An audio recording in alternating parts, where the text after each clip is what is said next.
As I'm waiting to decide what I'm going to do with my wheel flares, don't know if I'm going to get that flex additive or not.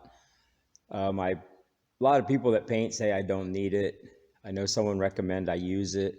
I'm not sure which way I'm going to go at the moment. So I'm kind of like just stopping for right now. But I want to talk about this aftermarket hood. I had said something previously in one of my videos about it's not right. Well, I'm going to show you some of the things that aren't right. When they put this inner skin in, they did not have it centered. And I mean they didn't have it centered. I mean one side was way up and one side was down. So I had to grind these to make them both even across here. It had a huge lip. Same thing on the front. I went ahead and ground that, knocked it down. Other side was the same way. So I had to do that also, taking that down, just to level things out. Because like I say, one side was way high. Like this one, I don't know if you can see just the little bit it is. It was up here a good 1/4 of an inch. It's that far off. And that's just one of the things I found, which I'm still working on taking care of that. But I mentioned my hood hinges where they rotate, for lack of a better word. They hit in here. They actually rub. So I've actually had to take and beat this down so that they'll clear. So I don't know if this skin should have been further down or if this lip should have been further up, but they rub. Both sides, same thing. No getting around it. You either have to knock this down a little bit to clear that little rotation thing, or you're gonna have problems. Another thing I found, this opening is not perfect. It's not bad. Don't get me wrong. It's not bad, but you can see it's dented out. That needs to be hammered back down in there. And a couple other little things. I'm sure I'm going to find more, but for right now, this is what I have. So I'm going to sit here and scuff this, and I'm not sure if I'm going to paint the edges of it or if I'm going to paint the inside of it first. No, I don't know. I'll see when I get done scuffing this. It's going to take a while to scuff. I don't think I'm going to put it in primer since it's the underneath. I think this black coating that they put on there is fine. Once again, I did the acetone test. This black coating doesn't come off. So I'm just going to go ahead and paint black over the top. Still haven't decided if I want a semi-gloss, flat, shiny. I don't know. We'll get there when I get there. But for right now, I got to scuff this all down and get this set. Then I got to decide what I'm going to do here on the sides, if I'm going to paint it. Because I really would like to get this on the car, just so it's not sitting around in the way on stands. Car's over there. It's up on the lift. Just kind of get it out of the way. And I covered it up because with all the priming I'm doing on the little small parts and the sanding and the dust is just flying. And I put my carpet and everything in there. So I don't want that to get all dirty and dusty. So I just covered the whole car up with an old car cover I had laying around. So that way that won't bother me. So I'm going to get this hood a little bit more love in here. I'm not sure if I'm supposed to have these big gaps or not in here. They're probably going to stay. The bad thing is my original hood fit perfect. I had no problems. I put the aftermarket on and I have issues. And I can't look at the back side of my original hood because I have it hanging up there on the wall. I decided I wasn't going to use that hood, but I thought it was pretty cool hanging it up, so I hung it up, and that's where it is.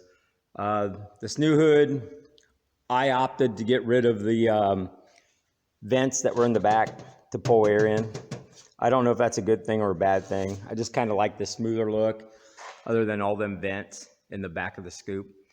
But I'm going to go ahead and get this all taken care of. I'll get back to you. All right, got it scuffed. I'm going to go ahead and just wash it down with some soap and water. Blow it off, wipe it down. Next step.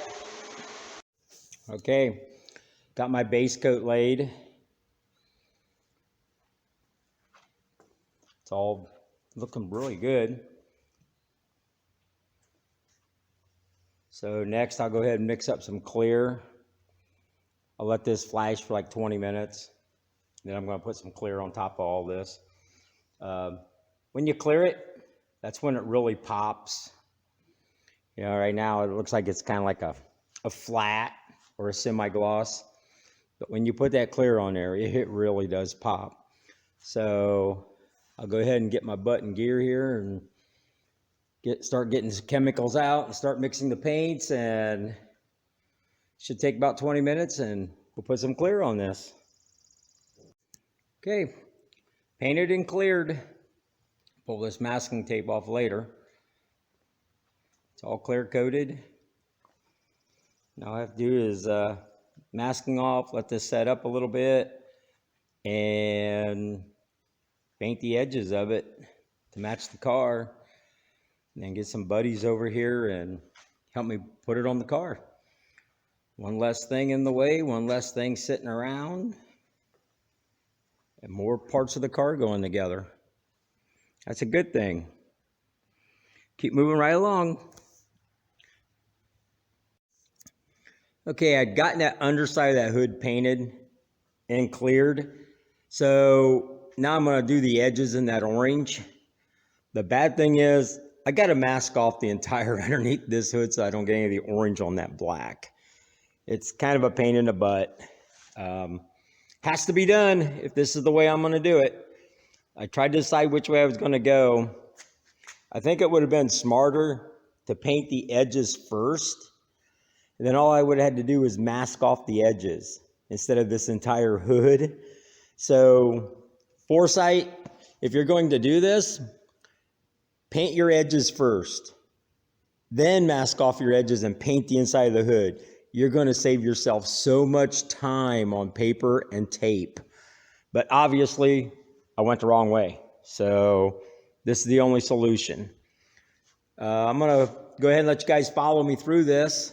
I'm going to get my paints out and show you how I mix them and what I do and the spray gun. And we're going to get this painted orange on the sides. And here's what I use to mask off that hood. I bought masking paper and 3M tape long ago. When I say long ago, this paper has been used to mask off my Cutlass and my truck, and I still have this much left to do the Firebird. So I think it was a good investment. Definitely better than newspapers. Maybe not cheaper than newspapers, but better than newspapers. So as I said a minute ago, I'm going to go break out the paint and stuff and show you what I do. Okay, went and got my paints, clears and stuff. I'm going to show you how easy this is to do. I have my paint right here. See by the orange, it's definitely orange. And I have my reducer. So these are two parts that are mixed. These are mixed 1-to-1. And this is a measuring cup that I use. Very, very simple. You can see here where it says 1-to-1. So what you're going to do is go down here, put your paint in, and your paint's the one on the left. So when it says 1, I'm going to mix very little. I'm going to go 1 part paint, and then when I put the reducer in, I'll go to the next line on the right, 1. That would be 1-to-1. So that's part paint, that's part reducer. And trust me, you really need to use these cups. They're very nice, very simple. When you do the clear is different. The clear is a 4-to-1. So on this cup, you'll go over here, you'll find your 4-to-1, and you'll do the same thing. The line on the left, depending on how much you want, let's say I'm only going to do 1. So I'll go to the 1 with the clear, and then go to the other 1 with the hardener.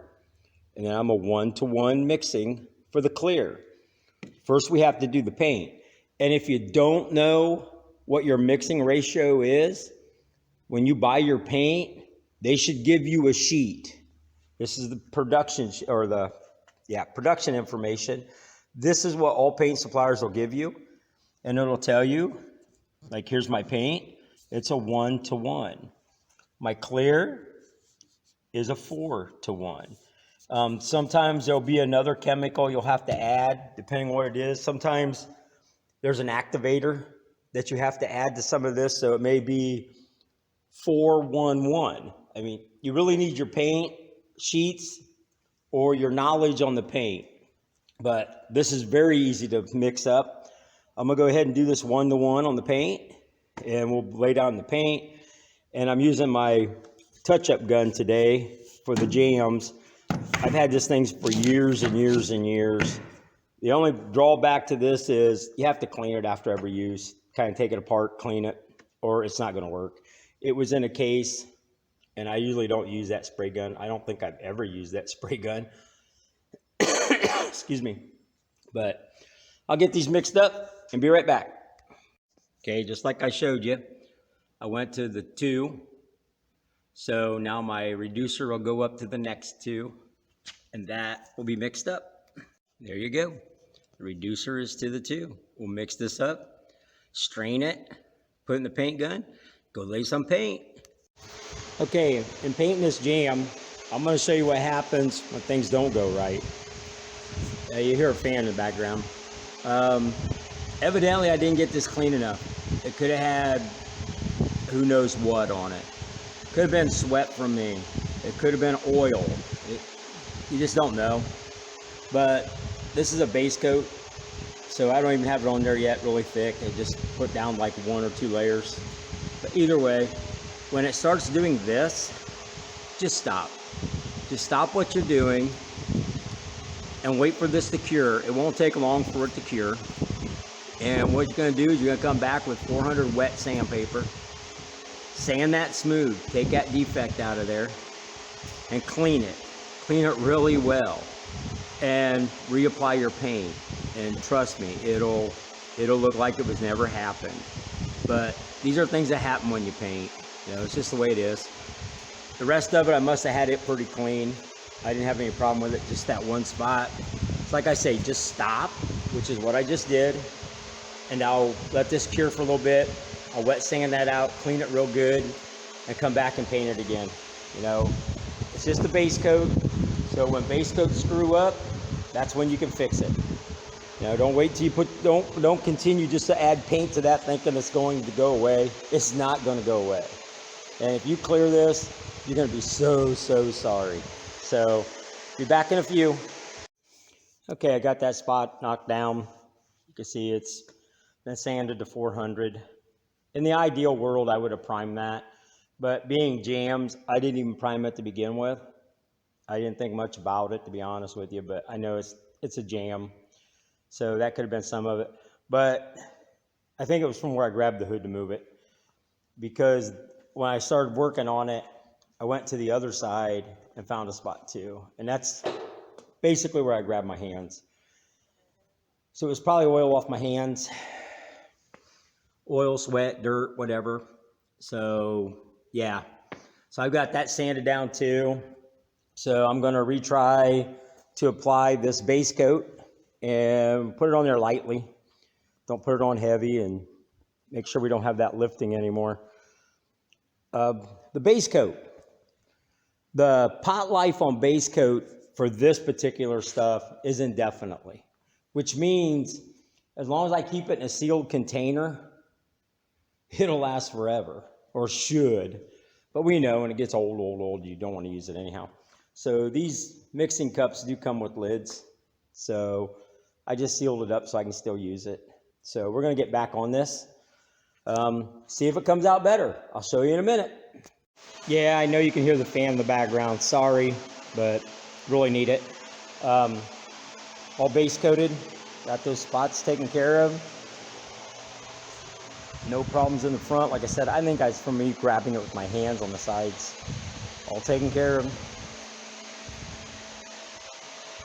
Now we're going to go ahead and get ready to do that clear. Okay, got it cleared. The spot's fixed, all clear coated. Like I said, next time, do the edges first, then the inside of the hood. So much less masking. Here's what it looks like. I'll get it all masked here and get this taken care of. I'll be back. There it is. Got the edges all painted. I see spots where I'm going to have to go back and paint some of the black. I guess I should have known better. You know, like I say, should have done it the opposite way than I did. But yeah, the orange came out nice. Got that clear set. Be all good to go. Places I got to touch up are, you can see right there, a little orange came through on the black. Get that painted. Same thing over here. A little orange came through. And up in the front, very corner, which you're probably not going to see anyhow. When you're looking at it, you're not going to see that. Unless you stick your head under the hood, I guess. But the back corners, yeah, still needs a little wiping down. There's some overspray here and there now from the orange, but hey, progress is progress, like I always say. So we'll let this set up for a few days, and maybe the upcoming weekend I can get some friends, family, buddies, somebody come over and help me put it on the car. And one more thing hooked to the car. Thanks for watching my videos. And if you like these, please subscribe. Subscribe. I really could use the people. You want to see more? That'd be great. You got any comments? Leave them. Thanks for looking at my video. Later.